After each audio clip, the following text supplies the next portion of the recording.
possibly could not get. In reality, everyone needs to eat healthy. Everyone needs to exercise. Just focus on those things. You're going to do the best you can. And you know what? Unfortunately, sometimes life happens. You can do everything perfect and you still get something.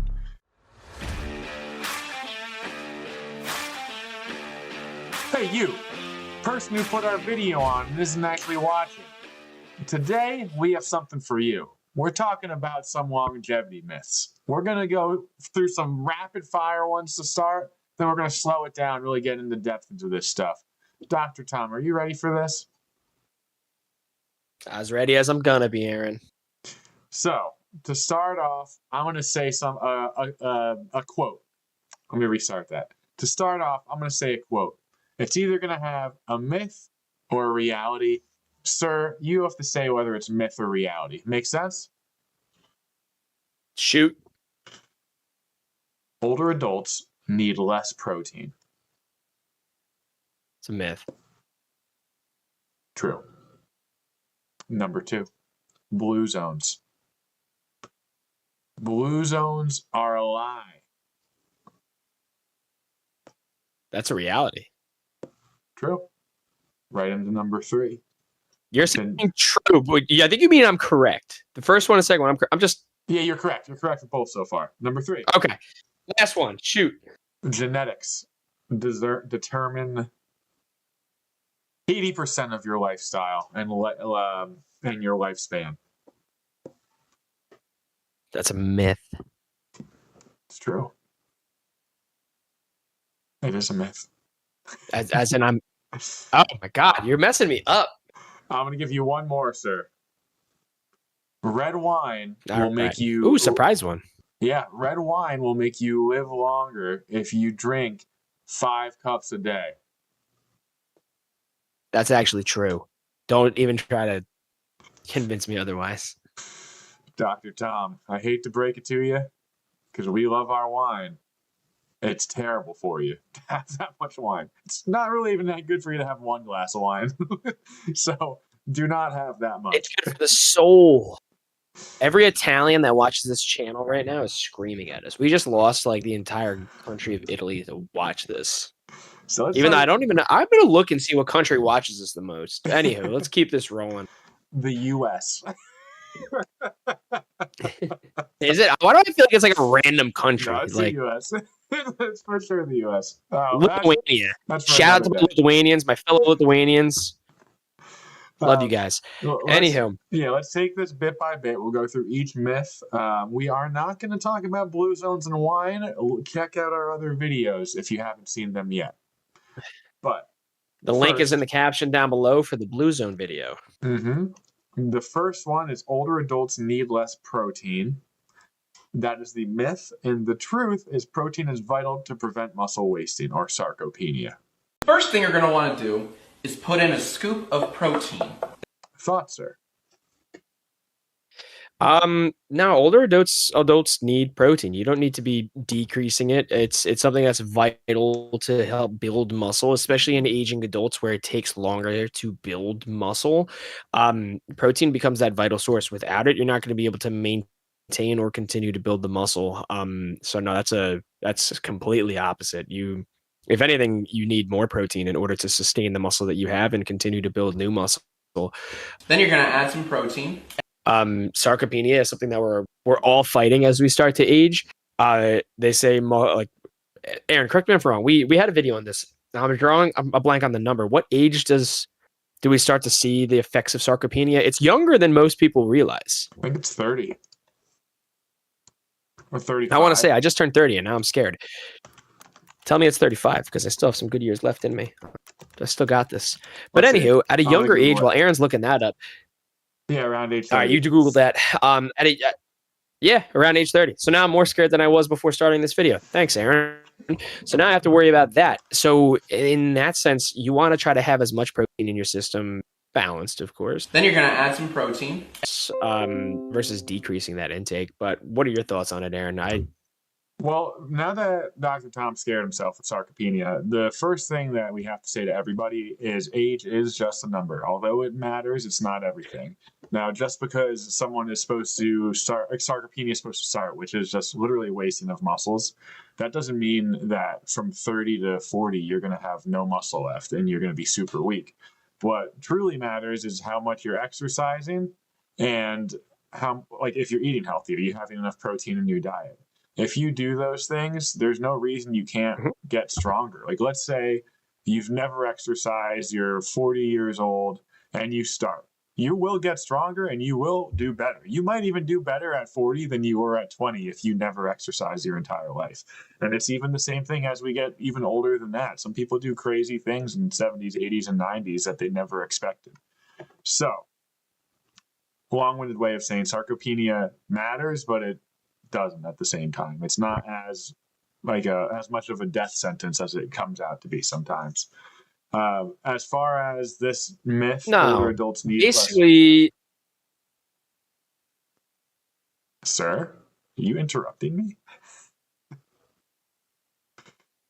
I didn't say anything. That was really weird. As far as this myth, though, older adults need less protein. Yeah, you need protein to maintain muscle mass. Muscle is literally just a bunch of protein altogether. If you don't eat protein, it's going to get worse. It's not going to do as well. And I say that to actually a lot of my patients as a geriatric physical therapist. You need to eat protein, or else you're not going to get a lot stronger because your muscles have no way to build. They don't have the building blocks of a protein, amino acid. Thoughts, sir? Exactly. Going off the sarcopenia part of it, saying it's starting at age 30. After the age of 30, each decade, every 10 years, you're going to lose about 3 to 5% of muscle mass per decade. So obviously that sounds scary. So it means after about another 50 years, when you're in your 80s, upwards of 25% of your muscle mass, unless you do something proactively about it.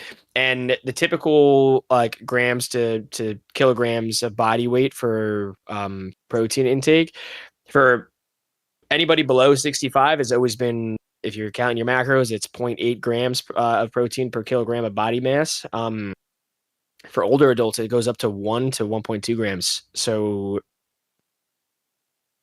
it's a pretty significant uptick, because as you start to age, obviously your intake of protein and what your body's able to digest is going to change. So upticking that to help fight the sarcopenia is going to be probably one of the biggest things for it. So no, end of the day, myth, you need to have more protein in your system to maintain the muscle mass. Otherwise, you can face the risks of sarcopenia. So stay moving, stay eating, stay bulking.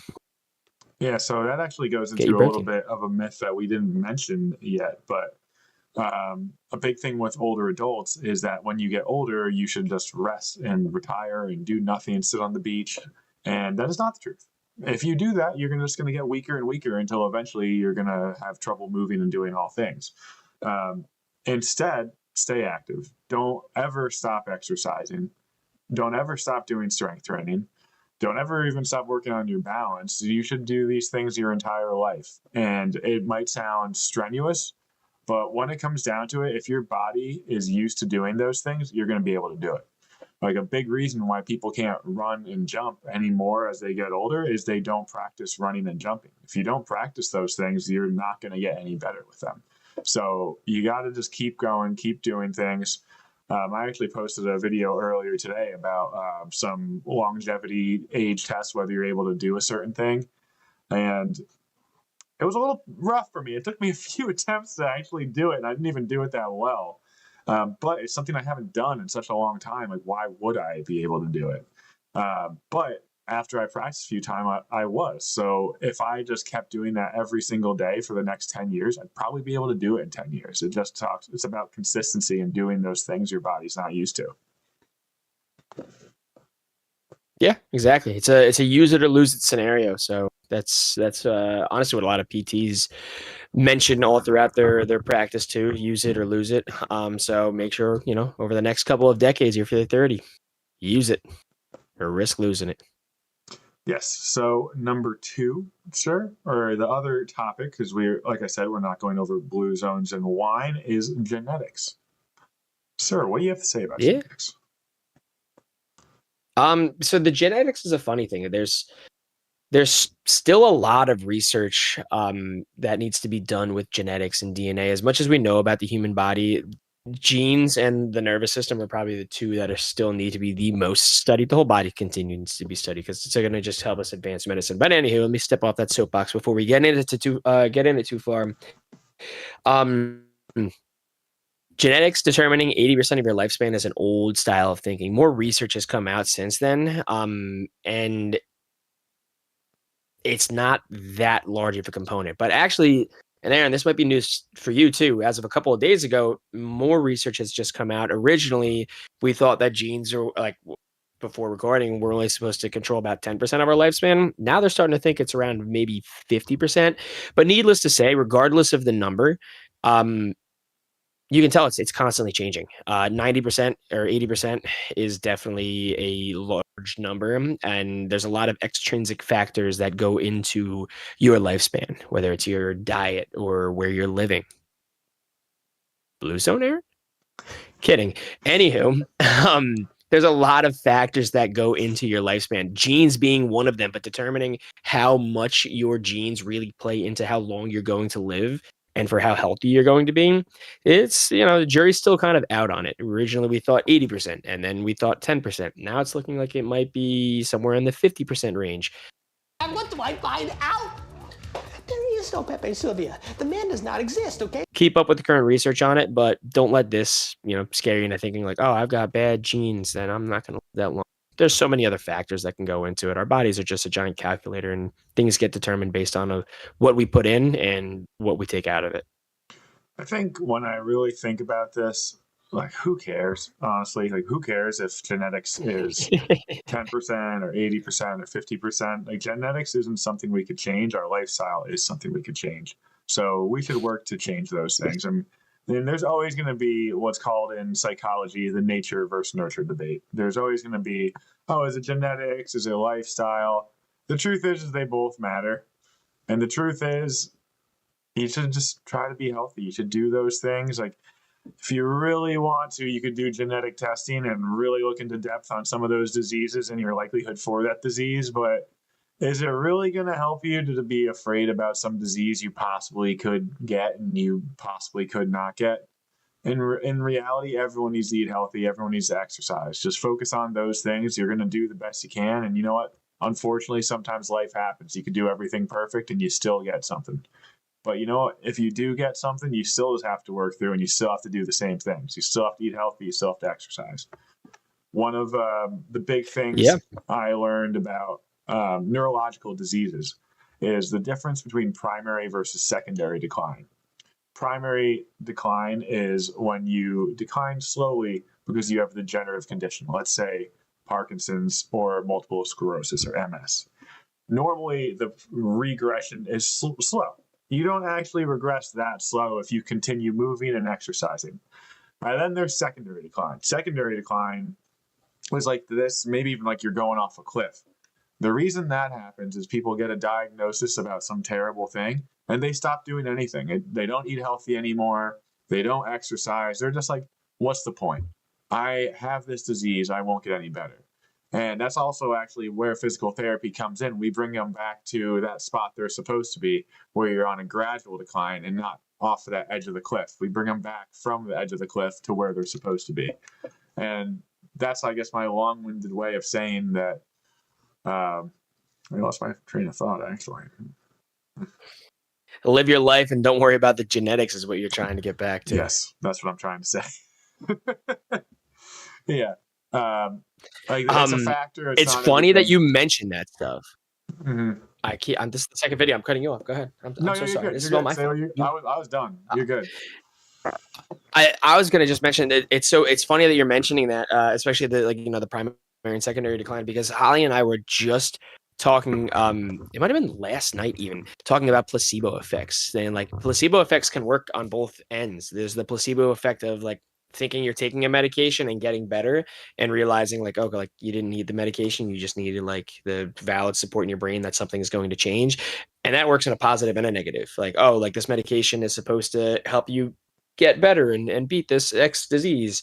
And really you're taking a sugar pill and you have no idea. And you somehow get better just compared to the control group, the group that's actually taking the medication. You're the control group. But anywho, and the same works for illnesses. It's like, you know, that's the secondary decline you were just talking about. There's the mentality and the idea that if I do something specific, then it's going to, you know, make me feel better and get rid of this disease and do better overall. So it's the placebo effect is a gigantic, oh God, I'm brain farting now. It's a factor. Effect on your body, regardless. Factor. Thank you. That is makes me think of something that might put me on another soapbox, honestly, but it's something that has been bothering me a lot recently. Go on the soapbox. We're gonna zoom in on Dr. Aaron for the soapbox. Oh, should we try to zoom in? Well, I messed it up completely. Here I am on the soapbox. The thing that's been bothering me a lot recently is that there are times when someone gets a diagnosis that is potentially fatal, unfortunately. And when the doctor talks to them about it, they say, oh yeah, you're going to die in a year. You're going to die in 2 years. I don't feel so good. And that might be true. But how often do you see that happen? And people just end up doing way worse. They decline way faster because they get this diagnosis that they only have a year to live. And it's like, what's the point? Like, I get why you have to do that. Like, you have to let them know that there's only a certain amount of time left. But you also have to have some sort of bedside manner. You also have to let someone know that there could be 1 year where you're doing great or doing very well, or there could be 1 year where it's the most miserable year ever. If you let those, I guess, diagnoses win mentally, it's easy. Like, they will win. They're tough to get past, but it's like, it's just one of those things. You just have to keep pushing. If you let it win, it's going to win every time. If you push, you might surprise yourself. Just because someone made an educated guess that you're going to be around for 1 year doesn't mean you're going to be around for 1 year without a doubt. It could mean you're going to live for another 10 years and they were a little off. Could mean that you're going to be around for another week. But these diagnoses, although there's a reason behind them, try not to be skeptical. Try to keep doing what you're doing and keep pushing, keep trying to be consistent, because that's how you're going to make progress in the long run. And that's how, you might surprise yourself. You might be around a lot longer. That's it, sir. Without a doubt. You just reminded me of this guy I followed for the longest time on Instagram, and I was just finding him too. He's really cool. He's the king of chemo.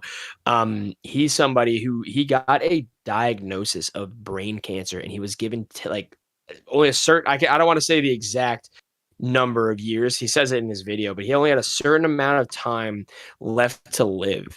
And the doctor's like, you're going to die after this amount of time. And he's just like, I'm not going down like that. So he runs to raise awareness of brain cancer, and he's kicking the crap out of it. He's already, so the doctors, let's just say, I did forget the time, but X amount of years, he already passed it. He's already gone past the number that the doctor said he was going to die at. So he's still going. He just has the highest of spirits. And I love the mentality, because if you have that mentality of I'm not accepting that answer, I'm going to just push through it, you can do wonderful things for your body. And he's doing amazing. He's living his life to the fullest. And another example that I'll give is my grandmother. She was diagnosed with ALS, and the doctors told her that she only had about 3 to 5 years to live. And she whooped its butt and went for 10. Yeah. Went for 10. She's just like, nope, I'm not letting it get me down. Nope. And she whooped it for 10. Yeah, I think the thing that frustrates me just working in geriatrics is just the amount of people that the opposite happens, and they get those diagnoses and they're like, what's the point? I'm not doing it. Then there's nothing that you can do. You know what? Second shout out, my other grandmother also had ALS, and she also said no too. The doctors gave her a diagnosis. She whooped its butt for a little while after too. So I got two two awesome grandmothers. I almost said a bad word. Yeah. It's okay. But yeah, like, if you ever get a bad diagnosis, don't let it define you. A person isn't a diagnosis. A person is a lot more than just a diagnosis. So keep working. Keep moving forward. Don't worry about Marines. genetics. Don't worry about. Shout out to the armed forces. Don't let certain things get you down. Don't worry about your genetics. Get your protein in your body. Keep everything moving. I posted it on the story today. Movement is the best medicine. And I'm going to post that over and over and over again. Movement is the best medicine. Keep moving. And with that, everybody, I think we're done for the day. I think we ended up going a little longer than we expected, but all good stuff. When we wrap all this stuff up, stay consistent. Don't let some of those things bother you, some of the bad news, because you will do better if you keep working. You might not be perfect, but you're going to be a lot better than you were if you just sat like a bump on the log and didn't eat anything healthy. So, And if you give the glute guys a box of soap, we'll stand on it. Dr. Tom will drop it in the shower if you want.